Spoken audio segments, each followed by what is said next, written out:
प्यारे विद्यार्थियों, आप सभी का हमारे यूट्यूब चैनल में एक बार फिर से स्वागत है। इस वीडियो में हम आपको लेकर के आए हैं पुस्तक संख्या 1 के 14 पाठों के महत्वपूर्ण बिंदु। उससे पहले एक बार फिर पाठ्यक्रम का वर्गीकरण समझ लेते हैं। आपकी किताब में पाठों की कुल संख्या 22 है, यानी कि आपके पास 2 पुस्तकें हैं। दोनों पुस्तकों में 22 पाठ हैं। इन 22 पाठों को 2 भागों में बांटा गया है। TMA में आने वाले पाठों की संख्या 8 है और सार्वजनिक परीक्षा में आने वाले पाठों की संख्या 14 है। तो आप यहाँ पर पाठ्यक्रम का वर्गीकरण समझ सकते हैं कि कौन कौन से पाठ आपकी सार्वजनिक परीक्षा में आएंगे।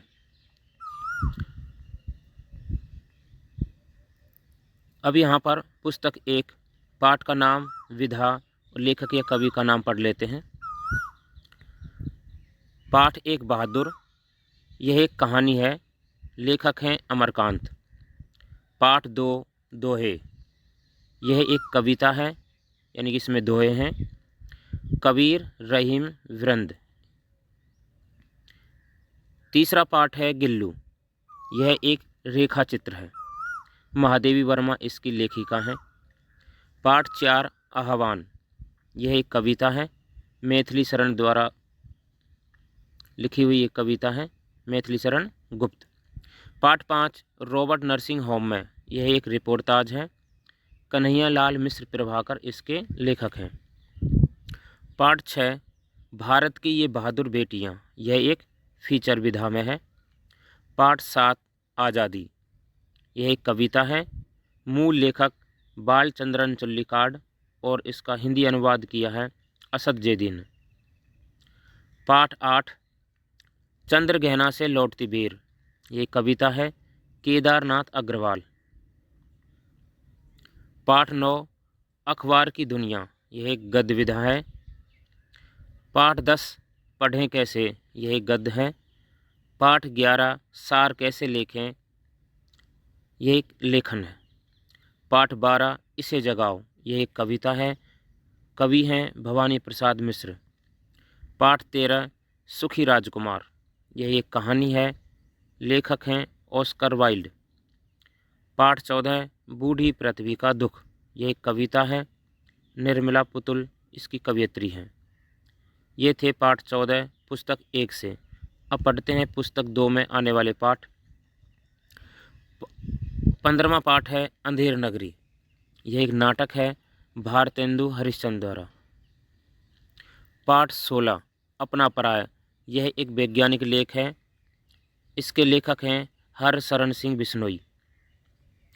पाठ 17 बीती विभावरी जागरी, यह एक कविता है। जयशंकर प्रसाद इसके कवि हैं। पाठ 18 नाखून क्यों बढ़ते हैं, यह एक ललित निबंध है हजारी प्रसाद द्विवेदी द्वारा लिखा हुआ। पाठ 19 शतरंज के खिलाड़ी, कहानी है मुंशी प्रेमचंद की। पाठ 20 उनको प्रणाम, ये कविता है। कवि हैं नागार्जुन। पाठ 21 पत्र कैसे लिखें और पाठ 22 निबंध कैसे लिखें, ये एक लेखन है। ये थे पाठों के नाम और उनके कवि या लेखकों के नाम। आप सभी 22 पाठ के कवि और लेखकों के नाम याद अवश्य कर लें। आप इस वीडियो को पूरी देखें और प्रत्येक पाठ के महत्वपूर्ण बिंदुओं को अवश्य समझें। आइए पढ़ते हैं पाठ 1 बहादुर। महत्वपूर्ण बिंदु। बहादुर कहानी के लेखक अमरकांत हैं। बहादुर, वाचक, निर्मला व किशोर इस पाठ के मुख्य पात्र हैं। बहादुर की उम्र 12-13 वर्ष है। बहादुर एक नेपाली लड़का था जिसका बाप युद्ध में मारा गया था। एक दिन बहादुर ने चराने ले गया भैंस को बहुत मारा। फिर माँ ने बहादुर की दुगनी पिटाई कर दी। इस पर बहादुर चोरी चुपके घर पहुंचकर माँ के रखे हुए रुपयों में से 2 रुपये निकालकर 9-2-11 हो गया। वाचक का साला बहादुर को लेकर आता है। बहादुर घर के सारे काम करने लगता। निर्मला को उसकी बहुत फिक्र रहती थी। निर्मला उन दिनों कुछ बीमार भी रहती थी। बहादुर कहता, माताजी मेहनत ना करो, तकलीफ़ बढ़ जाएगा। निर्मला कभी कभी उससे पूछती थी, बहादुर तुमको अपनी माँ की याद आती है? बहादुर कहता, माँ बाप का कर्जा तो जन्म भर भरा जाता है। बहादुर कुछ गोलियां, पुराने ताश की एक गड्डी, कुछ खूबसूरत पत्थर के टुकड़े, ब्लेड, कागज़ की नावें आदि से खेलता, फिर धीमे स्वर में गुनगुनाने लगता। वाचक का लड़का किशोर बहादुर से अपना सारा काम करवाता था। कहता, देख वे, मेरा काम सबसे पहले होना चाहिए। एक दिन किशोर ने बहादुर को मारा क्योंकि उसने उसका काम करने से मना कर दिया। निर्मला रोटियां खुद बनाती थी। एक दिन पड़ोसिन के कहने पर बहादुर के लिए रोटियां बनाना बंद कर देती है। अब निर्मला भी उसे मारने लगी। एक दिन रविवार को मेरी पत्नी के एक रिश्तेदार आए। रिश्तेदार की पत्नी बोली, 11 रुपये साड़ी के खूंट से निकालकर यहीं चारपाई पर रखे थे, पर वे मिल नहीं रहे हैं। उनका शक बहादुर पर था, इसलिए बार बार पूछने पर मना करता रहा कि मैंने नहीं लिए बाबूजी। वाचक ने बहादुर के गाल पर एक तमाचा जड़ दिया। निर्मला ने भी उसको डराया धमकाया और 2-4 तमाचे जड़ दिए, पर वह नहीं करता रहा। इन सब घटनाओं के बाद बहादुर घर छोड़कर चला जाता है। कोई भी सामान नहीं ले गया। कहानी में वाचक मध्यवर्गीय परिवार से है। ये थे इस पाठ कहानी के मुख्य बिंदु। अब प्रश्न 1, माँ बाप का कर्जा जन्म भर भरा जाता है। यह वाक्य किसका है? यह वाक्य बहादुर का है। महीन खाने से नौकरों की आदत बिगड़ जाती है। यह बात निर्मला से पड़ोसिन ने कही। नोट, इस पाठ में कुछ व्याकरण भी आई हुई है, उसे भी हम समझते हैं। जो शब्द संस्कृत भाषा से ज्यों की त्यों लिए जाते हैं वे तत्सम शब्द कहलाते हैं, जैसे स्वच्छ, काल्पनिक, ग्रह, भ्राता, दायित्व, वातावरण, अनुमान आदि। संस्कृत भाषा के वे शब्द जिनका हिंदी भाषा में आकर स्वरूप बदल जाता है तद्भव कहलाते हैं, जैसे आँखें, पुराना, आंसू, घर, भाई आदि शब्द हैं।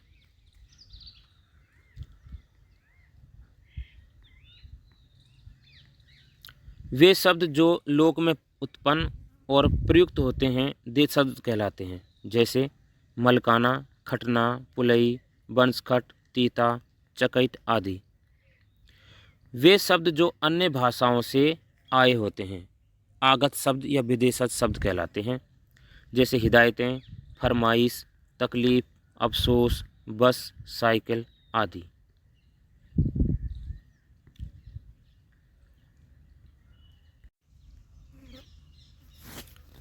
पाठ 2, दोहे। इसमें कबीर, रहीम और विरंद के दोहे हैं। कबीरदास ने अपने दोहों में गुरु को अत्यधिक महत्व दिया है।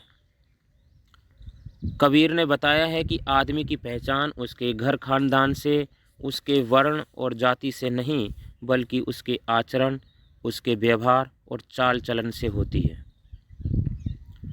हमें अपनी आलोचना से घबराना नहीं चाहिए और ना ही उसका बुरा मानना चाहिए, बल्कि उन कमियों को दूर करने का प्रयास करना चाहिए। कबीर ने कुम्हार और घड़े के माध्यम से गुरु और शिष्य के संबंध को आसानी से समझाया है। अच्छा गुरु कमियों को दूर करता है। हमें ज्ञान के साथ साथ अपने व्यवहार और चरित्र को भी श्रेष्ठ बनाना चाहिए। कबीर ने जल की तुलना धन से की है। कबीर ने धन की आवश्यकता को नकारा नहीं है, उसकी अधिकता को हानिकारक बताया है। रहीम कहते हैं कि पावस अर्थात वर्षा ऋतु के आने पर कोयल अपने मन में यह विचार करके मौन साध लेती है कि अब तो मेंढक बक्ता हो गए हैं। दादुर का अर्थ मेंढक और कोयल का अर्थ कोयल है। अब दादुर वक्ता भय से कवि का आशय है कि मूर्ख मंच पर आ गए हैं। ज्ञान की बातें करना वहीं अच्छा होता है जहां उनको सुनने समझने वाले हों। अभ्यास करते करते यानी निरंतर अभ्यास करने से मूर्ख व्यक्ति भी ज्ञानवान बन जाता है। आँखों से मनुष्य के मन के भावों का पता चल जाता है।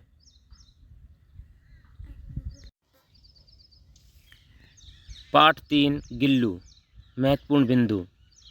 गिल्लू पाठ एक रेखा चित्र है। गिल्लू पाठ की लेखिका महादेवी वर्मा है, ये आपको ध्यान रखना है। यह रेखा चित्र एक छोटे से प्राणी गिलहरी की याद में लिखा गया है। गिल्लू एक संस्मरणात्मक रेखा चित्र है। इसकी लेखिका महादेवी वर्मा है। लघु प्राण शब्द का प्रयोग गिल्लू के लिए किया गया है। लेखिका गिल्लू को अपने कमरे में उसका जीवन बचाने के लिए लाई। एक वर्ष में 6 ऋतुएं होती हैं: ग्रीष्म, पावस, शरद, शिशिर, हेमंत, वसंत। लेखिका गिल्लू यानी गिलहरी का छोटा सा बच्चा जो कौवों की चोंच से घायल हो गया था अपने कमरे में लेकर आई। कई घंटे के उपचार के बाद उसके मुंह में एक बूंद पानी टपकाया जा सका। 3-4 मास में उसके स्निग्ध यानी चिकने रोएं, झब्बेदार पूंछ और चंचल चमकीली आंखें सबको विस्मित आश्चर्यचकित करने लगी। गिल्लू का प्रिय खाद्य खाने की वस्तु काजू था। गिल्लू लेखिका के साथ अच्छे से घुल मिल कर रहने लगा। लेखिका मोटर दुर्घटना से घायल होकर अस्पताल में रही तो गिल्लू ने अपना प्रिय भोजन काजू खाना भी कम कर दिया था। गिलहरियों के जीवन की अवधि 2 वर्ष से अधिक नहीं होती। वह लेखिका के पास रखी सुराही पर लेट जाता था। वह लेखिका के बालों को अपने पंजों से सहलाता था। अंत समय में वह लेखिका की उंगली पकड़कर हाथ से चिपक गया। उसके पंजे ठंडे हो गए। वह हमेशा के लिए सो गया। सोनजोही की लता के नीचे गिल्लू को समाधि दी गई।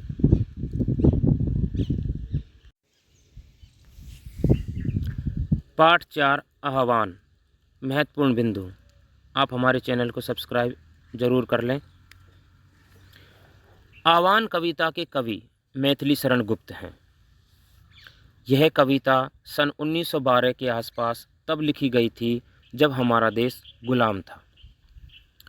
उद्यम या प्रयास करने से ही किसी कार्य में सफलता मिलती है, केवल इच्छा रखने या सपने देखने से नहीं।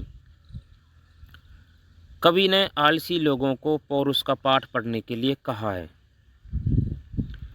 जो भाग्य के भरोसे रहता है उसे भाग्यवादी कहते हैं।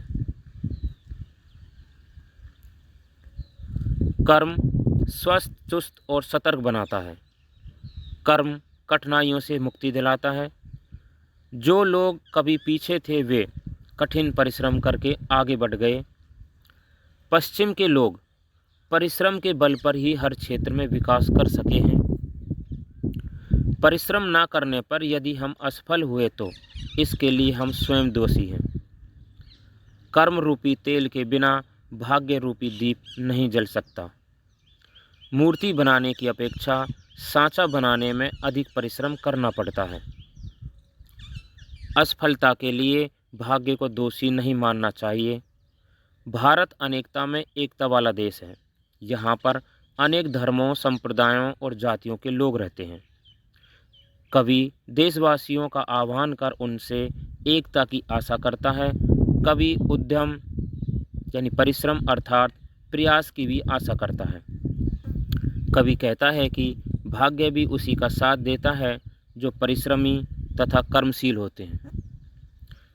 उद्यम अर्थात प्रयास से ही सफलता प्राप्त होती है। कवि ने परिश्रम या कर्म के महत्व को दीपक और तेल के माध्यम से समझाया है। उपमेय पर जब उपमान का आरोप कर दिया जाए तो रूपक अलंकार होता है, जैसे मुख रूपी चंद्रमा।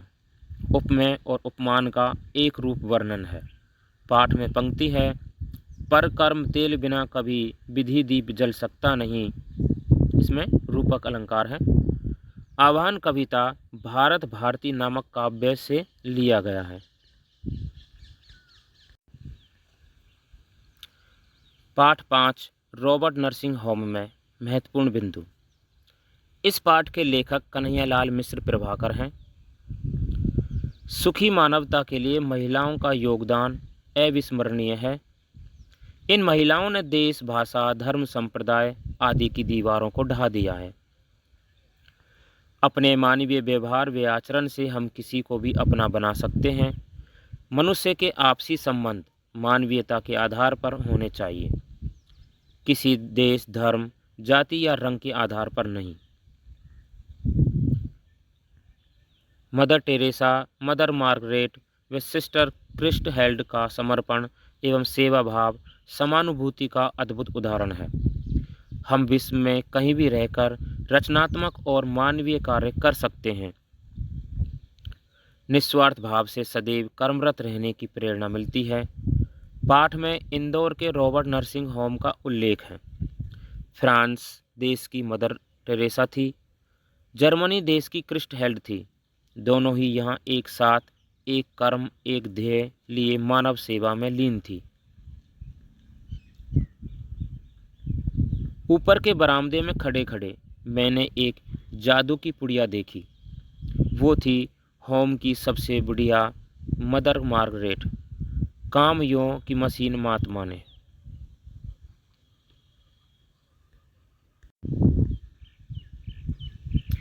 महत्वपूर्ण बिंदु पाठ 6 भारत की ये बहादुर बेटियां। भारत की ये बहादुर बेटियां एक फीचर है जो विभिन्न क्षेत्रों में प्रसिद्धि के शिखर पर पहुंची महिलाओं पर लिखा गया है। नारियों में अदम्य शक्ति छिपी है। कल्पना चावला, बचेंद्री पाल जैसी बहादुर बेटियों की जीवन कथाएं सभी को प्रेरित करेंगी। नारी शक्ति की दृष्टि से भारत किसी भी देश से पीछे नहीं है। इन्हीं बातों को इस फीचर में दो नारियों के माध्यम से बताया गया है। कल्पना चावला, अंतरिक्ष में पहली भारतीय महिला। कल्पना चावला का जन्म 1 जुलाई 1961 को करनाल शहर में हुआ। उनकी पढ़ाई शहर के स्कूल में शुरू हुई। जब कल्पना 11वीं कक्षा में पढ़ती थी तब उन्होंने अपनी परियोजना में मंगल ग्रह को दर्शाया। चंडीगढ़ के पंजाब इंजीनियरिंग कॉलेज में एरोनॉटिकल इंजीनियरिंग बेईमानिकी को अपना विषय चुना। 1982 में इंजीनियरिंग की डिग्री प्राप्त कर कल्पना अमेरिका चली गई। वहां टेक्सास विश्वविद्यालय एरोस्पेस इंजीनियरिंग में MS की डिग्री ली। कोलरोड विश्वविद्यालय से 1988 में एरोस्पेस में PhD की डिग्री प्राप्त की। अमेरिकी अंतरिक्ष यान कोलंबिया मिशन के लिए कल्पना को विशेषज्ञ बनाया गया।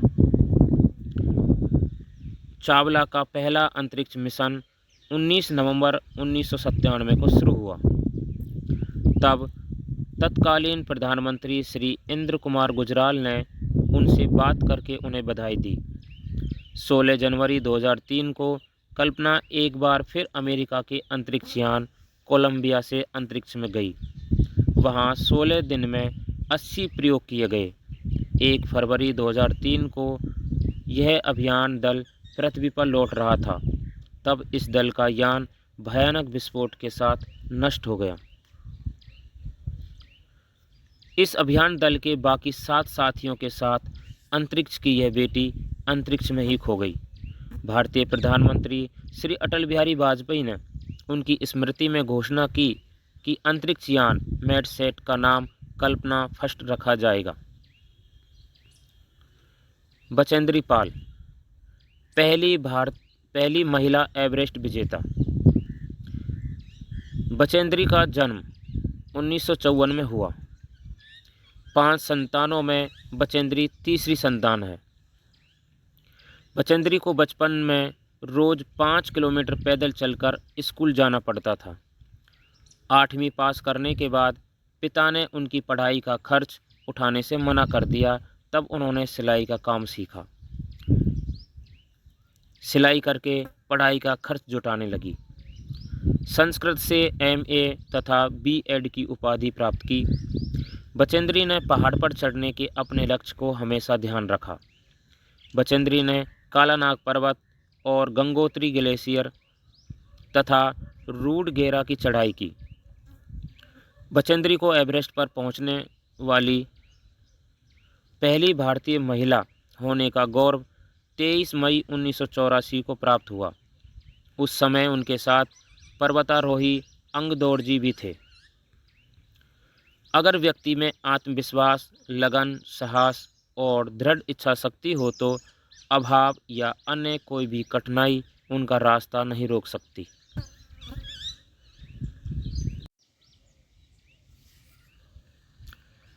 पाठ 7 आज़ादी महत्वपूर्ण बिंदु।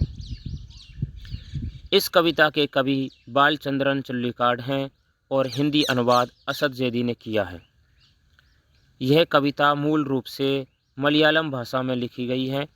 आज़ादी केवल राजनीतिक नहीं होती, इसके अनेक संदर्भ और अर्थ हैं। आज़ादी को बनाए रखने के लिए कर्तव्य अथवा कर्म के महत्व को भी जानना होगा। काम धाम से छुटकारा पाना आज़ादी का लक्ष्य नहीं है। इस कविता में दर्जी और शागिर्द के बहाने आज़ादी के सही मायने बताए गए हैं। कविता का आरंभ काम से थके शागिर्द की जिज्ञासा से होता है।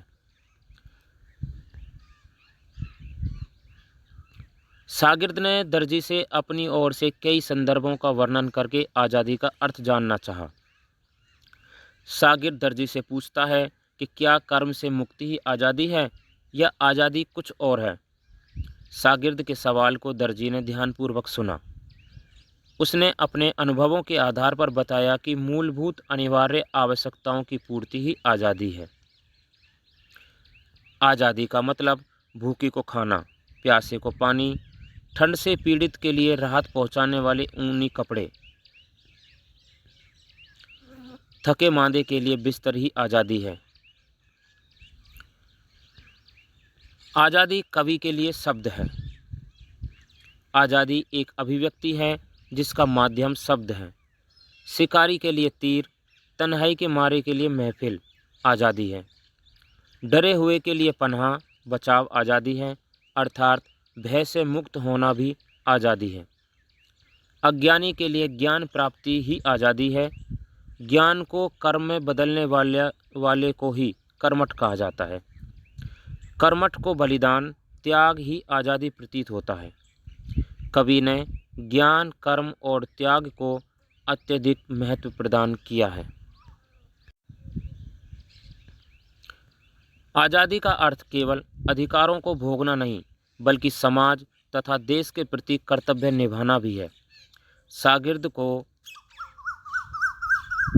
दर्जी के द्वारा दिए गए उत्तर से संतुष्टि मिली।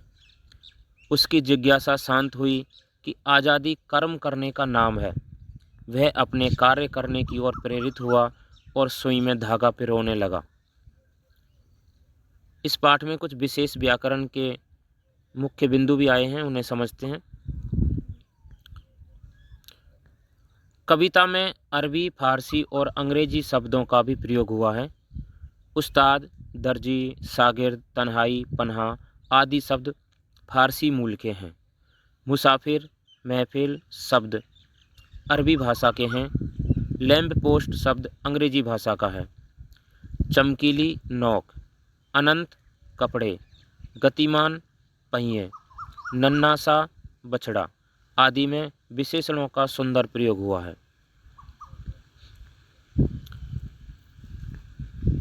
शब्द निर्माण का कार्य उपसर्ग, प्रत्यय, संधि और समास के माध्यम से किया जाता है।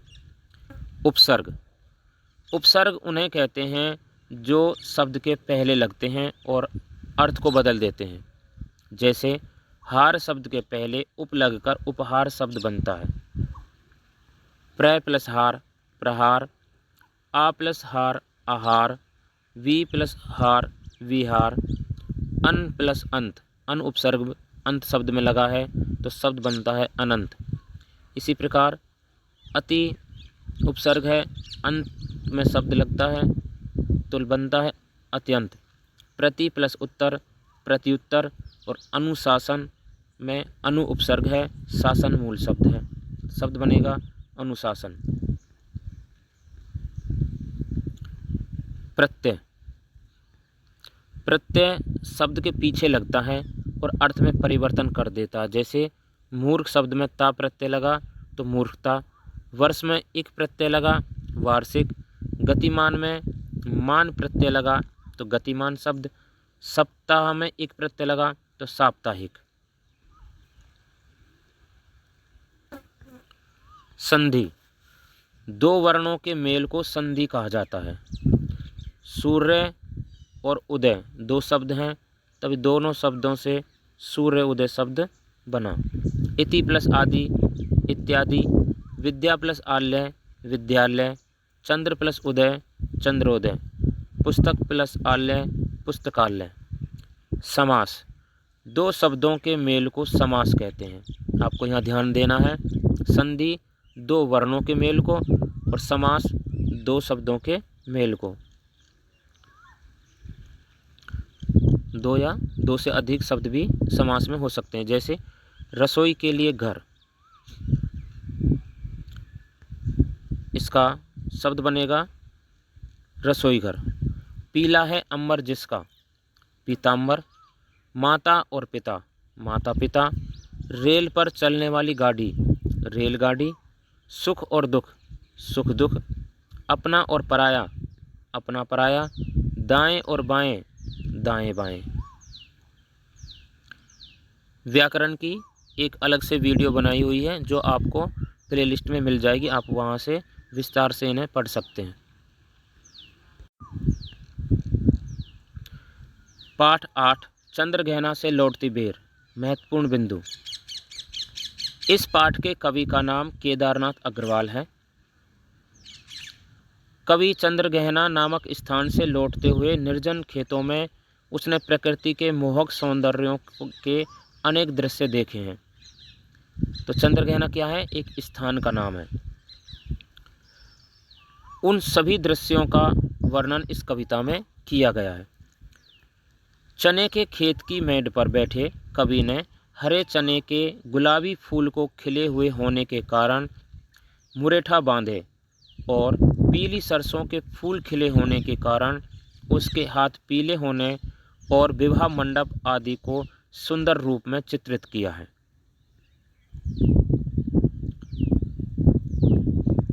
अलसी को दुबली पतली लड़की और हठीली बताया है क्योंकि वह बीच खेत में होती है। उसके नीले फूल होते हैं, इसलिए नील फूले फूल को शीश पर चढ़ाकर कवि ने कहा है। प्रकृति माँ के रूप में अपने आंचल की छाया प्रदान कर रही है। इस प्रकार ग्रामीण स्थान पर प्रेम ही प्रेम दृष्टिगोचर हो रहा है। फागुन फाग गा रहा है, सरसों सयानी हो गई है, चना मुरेठा बांधे खड़ा है आदि में मानवीकरण अलंकार है। हृदय का दान से अभिप्राय प्यार करना है। प्रेम की प्रिय भूमि उपजाऊ अधिक है, अर्थात ग्रामीण परिवेश के लिए कहा गया है, यानी कि ग्रामीण परिवेश में आपसी प्रेम अधिक होता है, इसलिए यहाँ पर प्रेम की प्रिय भूमि उपजाऊ अधिक है कहा है। गांव के तालाब का भी सुंदर चित्रण है। कई वर्षों के प्यासे पानी पीते पत्थर, नीले तल का पोखर, उसमें लहराती हुई घास, मछली, बगुला सभी प्रतीक रूप में प्रयुक्त होकर कविता को नया अर्थ देते हैं। सफ़ेद बगुले को ढोंगी बताकर उसके माध्यम से सफ़ेदपोश व्यक्तियों के ऊपर कटाक्ष किया गया है। वह कैसे अपना शिकार पकड़ता है बतलाया गया है। बगुला शोषक का प्रतीक है। काले माथे वाली चिड़िया चालाक लोगों की प्रतीक है।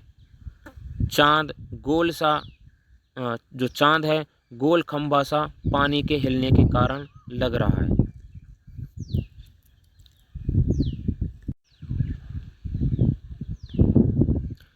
पाठ 9 अखबार की दुनिया। महत्वपूर्ण बिंदु। इस पाठ में अखबार की दुनिया की जानकारी दी जा रही है। समाचार पत्र अर्थात अखबार के अंग। समाचार, संपादकीय, फोटो, फीचर, लेख, साक्षात्कार, कार्टून, ग्राफिक्स, विज्ञापन, पत्र, मौसम, बाजार भाव आदि। यानी समाचार पत्र अखबार के अंग कौन कौन से हैं, इस प्रकार से आपसे प्रश्न पूछा जा सकता है, आपको ये याद कर लेने हैं। समाचार अखबार का मुख्य आकर्षण होते हैं। जो समाचार हैं वो अखबार का मुख्य आकर्षण होते हैं। समाचार के विषय मुख्यतः होते हैं राजनीतिक, सामाजिक, व्यापार अथवा अर्थ जगत, खेल जगत तथा विविध समाचार। ये 3 प्रकार के होते हैं, राष्ट्रीय, अंतर्राष्ट्रीय तथा स्थानीय समाचार। विविध समाचारों के अंतर्गत साहित्य, संस्कृति, विज्ञान, पर्यावरण, अपराध आदि से संबंधित समाचार आते हैं। समाचारों का चयन उनके महत्व और उपयोगिता के अनुसार किया जाता है। समाचार के अंग। समाचार के कौन कौन से अंग होते हैं? मेन हेडिंग, सब हेडिंग, बाई लाइन, समाचार स्रोत, इंट्रो, ब्यौरा। समाचार लिखने वाले अथवा प्रस्तुत करने वाले संवाददाता के नाम को बाई लाइन कहते हैं। समाचार किसने प्राप्त किया, कहाँ से प्राप्त किया और कब प्राप्त किया, इसकी जानकारी को समाचार स्रोत कहा जाता है। समाचारों में किसी भी घटना से जुड़े सभी प्रमुख तथ्यों को प्रस्तुत करने की कोशिश की जाती है। इसकी प्रस्तुति में संवाददाता को अपने विचार व्यक्त करने की छूट नहीं होती। अखबारों में महत्वपूर्ण घटनाएं प्रकाशित की जाती हैं। समाचार तथ्यों पर आधारित होते हैं। समाचार तटस्थ और निष्पक्ष होते हैं। समाचारों पर आधारित संपादक की टिप्पणी को संपादकीय कहते हैं। इसमें संपादक को अपने विचार व्यक्त करने की पूरी छूट होती है। अखबारों में प्रकाशित होने वाले फोटो भी एक प्रकार से समाचार का काम करते हैं। ये अपने आप में संपूर्ण समाचार भी होते हैं और समाचारों के पूरक भी। फोटो के नीचे दी गई सूचना को अखबार की भाषा में कैप्शन कहते हैं।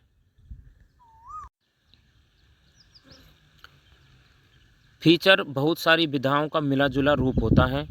इसकी मुख्य विशेषता है सूचना देना। अखबार के 3 काम बताए जाते हैं: सूचना देना, शिक्षा देना और मनोरंजन करना। समाचार मात्र सूचना देते हैं। फीचर हमें सूचना के आधार पर शिक्षित और हमारा मनोरंजन करते हैं। अखबारों में प्राय 2 प्रकार के लेख प्रकाशित किए जाते हैं। एक वे जो समाचारों पर आधारित होते हैं और दूसरे वे जो विविध विषयों पर केंद्रित होते हैं। समाचारों पर आधारित लेख प्राय संपादकीय पृष्ठ पर और विविध विषयों से जुड़े लेख फीचर वाले पृष्ठों पर प्रकाशित किए जाते हैं। किसी विषय पर जानकारी लेने अथवा किसी प्रसिद्ध व्यक्ति से उसके बारे में जानने के लिए की गई बातचीत को साक्षात्कार कहते हैं। अखबारों में मुख्य रूप से 2 प्रकार के व्यंग्य चित्र या कार्टून छपते हैं।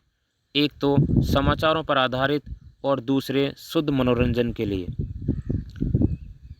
अखबार में कार्टून छापने का उद्देश्य मनोरंजन तथा तीखी टिप्पणी करना है।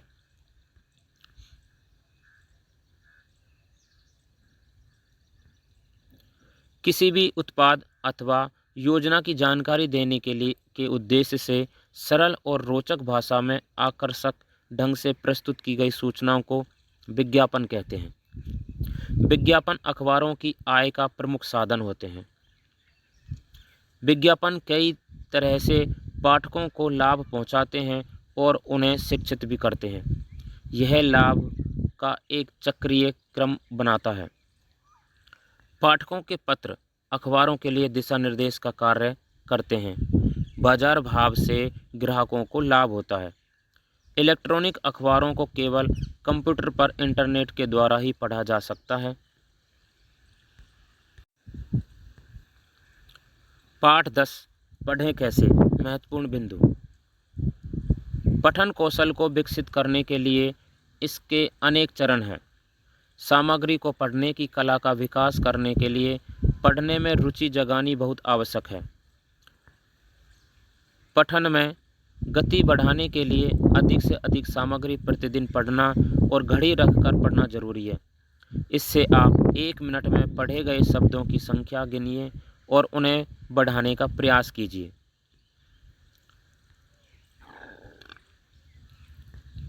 अपरिचित या अपठित सामग्री को पढ़ने से पहले उस पर एक दृष्टि डालना आवश्यक है, जिससे उसके शीर्षक, उपशीर्षक, चित्र, आंकड़े आदि का सामान्य बोध हो सके। तत्पश्चात उसे शुरू से अंत तक गंभीरतापूर्वक पढ़ना चाहिए। गद्य पढ़ते समय विचारों के क्रम पर ध्यान देना आवश्यक होता है। इसी प्रकार कविता पढ़ते समय भाव ग्रहण करने के लिए उसे लय के साथ पढ़ना आवश्यक होता है। पढ़ते समय कोई अपरिचित और कठिन शब्द आने पर उसे एक कागज की चिट पर लिख लेना चाहिए और शब्दकोश में उसका अर्थ देखकर याद कर लेना चाहिए। पढ़ना अपनी आदत बना लीजिए, लाभकारी रहेगी। आप हमारे चैनल को सब्सक्राइब ज़रूर करें ताकि आपको सभी वीडियो समय पर मिलती रहें, आप अच्छे से तैयारी कर पाएँ। पाठ 11 सार लेखन, महत्वपूर्ण बिंदु। उम्मीद है आप वीडियो को ध्यान से देख और सुन रहे होंगे। सार लेखन में किसी दूसरे के द्वारा लिखी गई विस्तृत बात को उसका मूल भाव सुरक्षित रखते हुए 1/3 शब्दों में प्रस्तुत किया जाता है। किसी दी हुई सामग्री को कम शब्दों में व्यक्त करने की कला को सार लेखन कहते हैं। सार लेखन की उपयोगिता जीवन के कई क्षेत्रों में है। अखबारों में पृष्ठ पर उपलब्ध स्थान के अनुसार समाचार संपादक समाचारों का सार लेखन करता है। आकाशवाणी, दूरदर्शन में भी चूंकि समय की पाबंदी होती है, इसलिए सार लेखन की ज़रूरत पड़ती है। लेखों, पुस्तकों का भी सार लेखन किया जाता है। कार्यालयों में पत्रों या फाइलों में सिमटे हुए पत्राचार का सार लेखन करना पड़ता है। सार लेखन के मुख्य चरण ये हैं। मूल सामग्री को 2-3 बार ध्यान से पढ़ना, मूल बिंदु का चयन, संबंधित बिंदुओं का चयन, मूल और संबंधित बिंदुओं को क्रम देना, अनावश्यक सामग्री को छोड़ना और 1/3 आकार में सार लेखन लिखना। सार लेखन में मुहावरों, लोकोक्तियों, कथाओं, अलंकारों, उदाहरणों आदि का प्रयोग नहीं किया जाता। कोई विशेष शैली नहीं अपनाई जाती। सरकारी पत्रों का सार लेखन लिखते समय भी मोटे तौर पर सार लेखन के चरणों का पालन किया जाता है। अनेक शब्दों के लिए एक शब्द। अभिव्यक्ति में कसावट लाने के लिए अनेक शब्दों अथवा वाक्यांशों के लिए एक शब्द का प्रयोग किया जाता है। यहाँ पर वाक्यांश दिए गए हैं और शब्द दिए गए हैं, तो आप इन्हें ध्यान से समझेंगे। भले बुरे का विचार न रखने वाला अविवेकी होता है।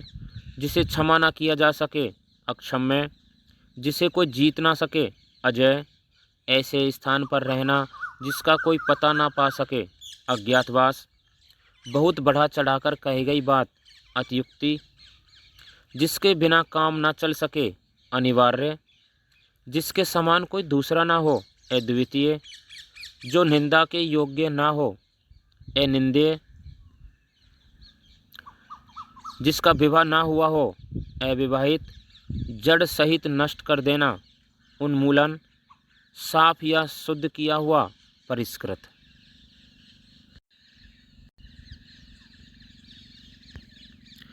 पाठ 12 इसे जगाओ। महत्वपूर्ण बिंदु। सपना वह नहीं होता जो नींद में आए, बल्कि वह होता है जिसे पूरा किए बिना नींद न आए। कहा भी जाता है कि उठ जाग मुसाफिर भोर भई, अब रैन कहाँ जो सोबत है, जो सोबत है सो खोबत है, जो जागत है सो पावत है। इस कविता के कवि भवानी प्रसाद मिश्र हैं। इस कविता में आदमी को जागरूक बने रहने का संदेश दिया गया है। कवि ने सूरज, हवा और पक्षी इन तीनों को संबोधित किया है। संबोधन का तरीका बड़ा ही आत्मीय है, जैसे भई सूरज, भई पवन, भई पंछी। सपनों में खोए रहने वाले व्यक्ति को वास्तविकता से परिचित कराने की आवश्यकता बताई गई है। दिशाहीन भटकने की अपेक्षा सोच समझकर प्रयास करने को महत्व दिया गया है। कविता में जो सच से बेखबर हैं जगाने के लिए कहा गया है। घबराकर भागने और क्षिप्र यानी कि तेज गति में अंतर बताकर कवि ने समय और अवसर पर सचेत रहने के महत्व को बड़ी सरलता से स्पष्ट किया है। कविता में बातचीत की शैली अपनाई गई है।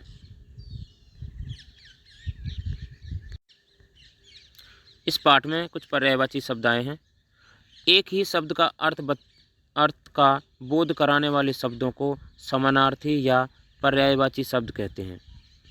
जैसे सूरज, सूरज को दिनकर, भास्कर, सूर्य, मारतंड, दिवाकर कहते हैं। फूल, पुष्प, सुमन, कुसुम।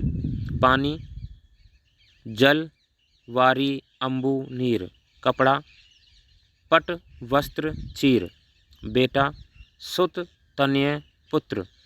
आकाश, नभ, गगन, व्योम। और पेड़, वृक्ष, द्रुम, विटप।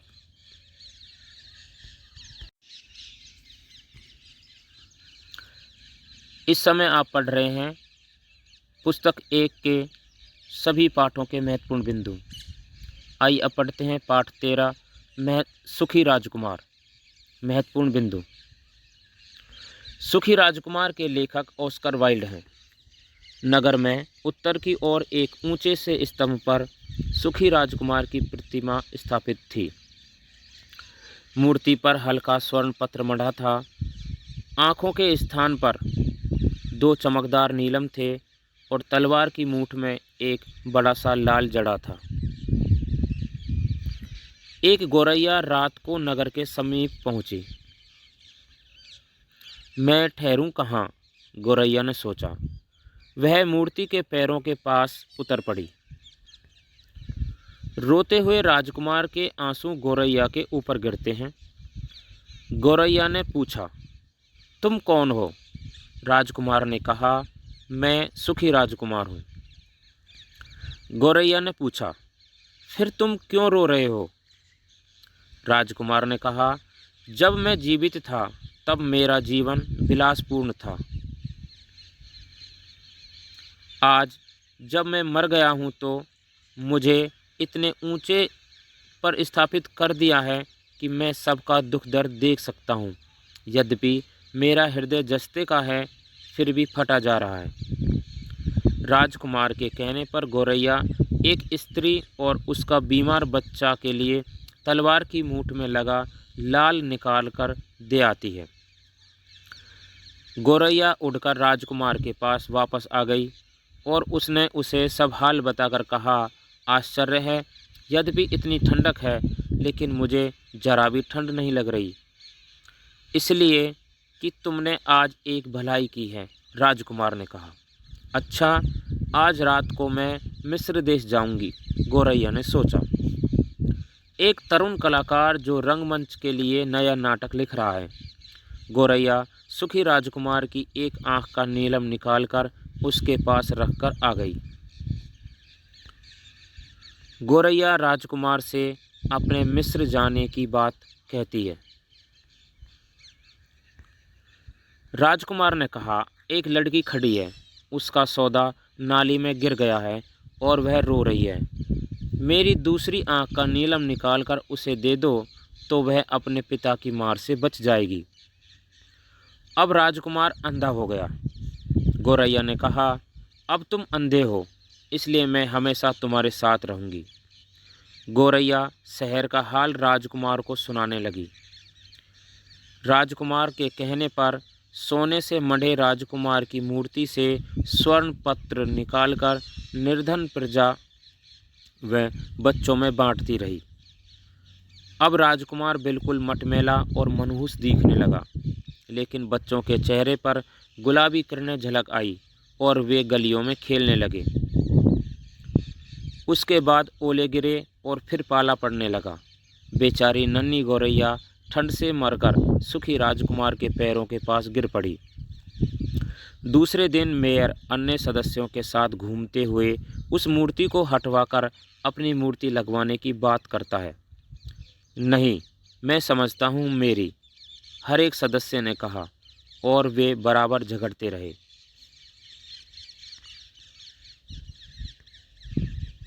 अंत में ईश्वर के देवदूत सुखी राजकुमार के जस्ते का दिल वे गोरैया की लाश को ले जाते हैं।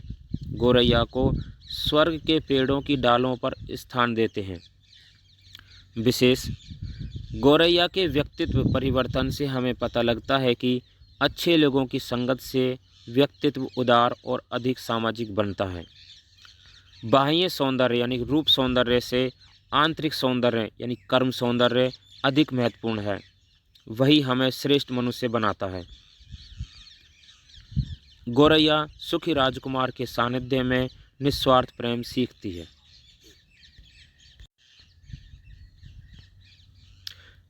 पाठ 14 बूढ़ी पृथ्वी का दुख। महत्वपूर्ण बिंदु। स्वच्छ जल, स्वच्छ वायु और हरा भरा वातावरण हमारे दिल दिमाग को तरोताज़ा कर देता है। सुंदर प्राकृतिक दृश्य हमारे मन को खुशी से भर देते हैं। पेड़, नदी, पहाड़, हवा आदि को मिलाकर पर्यावरण बनता है। मनुष्य इसका उपयोग बड़ी बेरहमी से कर रहा है। बूढ़ी पृथ्वी का दुख कविता की कवयित्री निर्मला पुतुल हैं। इस कविता के द्वारा पृथ्वी के दुख को व्यक्त किया गया है। आज प्रकृति अपने संरक्षण के लिए हमें पुकार रही है। कवयित्री ने पेड़ के अंगों में मानव अंगों की कल्पना की है। मनुष्य की तरह पेड़ भी भयभीत होते हैं। वे भय से चीखते चिल्लाते हैं। वे भी बचाव के लिए पुकारते हैं। आप जानते ही हैं कि चिपको आंदोलन को लोकप्रिय बनाने के लिए सुंदरलाल बहुगुणा विश्व भर में वृक्ष मित्र के नाम से प्रसिद्ध हुए। जो नदियां कभी स्वच्छ पानी को लेकर कल कल करती बहती थी, आज वे गंदे नाले बनकर रह गई हैं। नदियों का मुंह ढांप कर रोना बताया है। यहाँ पर नदियों के घटते पानी, उनमें बढ़ते प्रदूषण को लेकर दुख प्रकट किया है। आज स्वार्थी व्यक्ति अपने मवेशी अर्थात पालतू पशुओं को नहलाकर तथा मैले कपड़े धोकर नदियों को गंदा कर रहा है। जो मानव नहीं है उसे मानव के रूप में कल्पित करना मानवीकरण है। कविता में कवयित्री पहाड़ के प्रति मनुष्य के क्रूर व्यवहार की ओर संकेत करती है।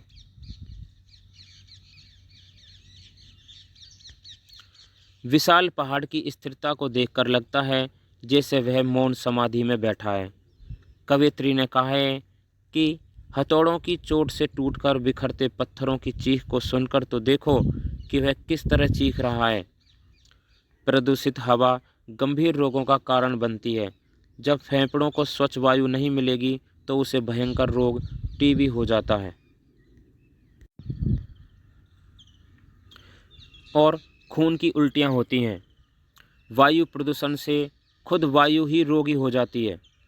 कवयित्री ने पृथ्वी को बूढ़ी औरत के रूप में प्रस्तुत करते हुए उसके दुख को प्रकट किया है। साथ ही मनुष्य होने का वास्तविक अर्थ भी बताया है। पेड़ों की चीत्कार, नदियों का रोना, मौन समाधि लिए बैठा पहाड़, खून की उल्टी करती हवा में मानवीकरण हुआ है। अतः इनमें मानवीकरण अलंकार है। प्यारे विद्यार्थियों, आपने अभी पुस्तक 1 के सभी 14 पाठों के महत्वपूर्ण बिंदुओं को समझा। उम्मीद है आपको यह पूरी वीडियो समझ में आई होगी। आप हमारे चैनल को सब्सक्राइब अवश्य कर लें ताकि आपको समय समय पर सभी पाठों के महत्वपूर्ण बिंदु एवं आवश्यक जानकारी मिलती रहे।